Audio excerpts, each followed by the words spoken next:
আজকে জগন্নাথ দেব মাতা সুভদ্রা সহিত তার মাসির গৃহ থেকে নিজ আলোয় নিজ মন্দিরে ফিরে যাবেন।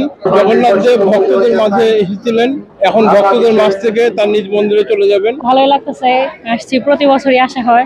অনেক ভালো লাগতেছে, আমরা এবার ফার্স্ট টাইম আসছি।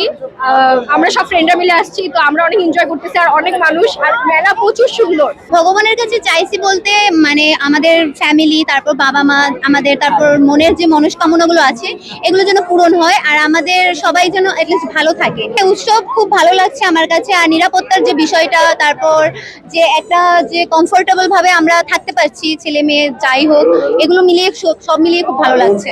সবকিছু মিলে ভালোই লাগে। মেলায় ঘুরলাম, রথ দেখলাম। ঠাকুরের কাছে এলাম, আমার ফ্যামিলি পরিবার সবাই, ছেলে সন্তান বাবা মা সবাই যেন ভালো থাকে, শরীর সুস্থ থাকে।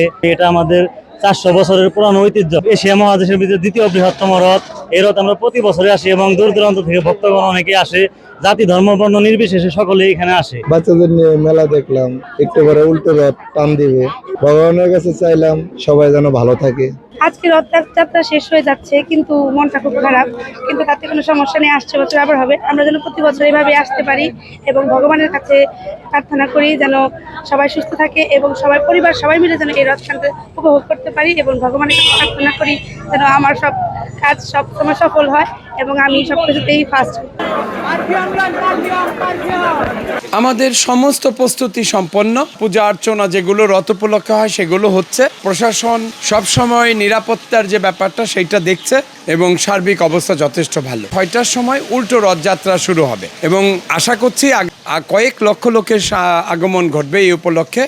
যেহেতু এইটা বাংলাদেশের সবচেয়ে বড় রথযাত্রা, প্রকৃতি যদি একটু ভালো থাকে তাহলে অনেক উৎসাহ উদ্দীপনার মধ্যে লাখো লাখো দর্শনার্থীদের মধ্যে আমাদের এই রথযাত্রা উদযাপিত হবে। ধামরাইয়ের ঐতিহ্যবাহী 400 বছরের পুরাতন যে রথযাত্রা, সে রথযাত্রা আমাদের বছরের রথযাত্রা 16 জুলাই শুরু হয়েছিল। উৎসবমুখর পরিবেশে অনুষ্ঠান হয়েছিল। উল্টো রথ যাত্রা অনুষ্ঠান আছে, বিকালবেলা অনুষ্ঠান। আমরা 6:45 দিকে আবার উল্টো রথ যাত্রা শুরু হবে। এখন পর্যন্ত পরিবেশ আমাদের সব দিক থেকে ভালো আছে।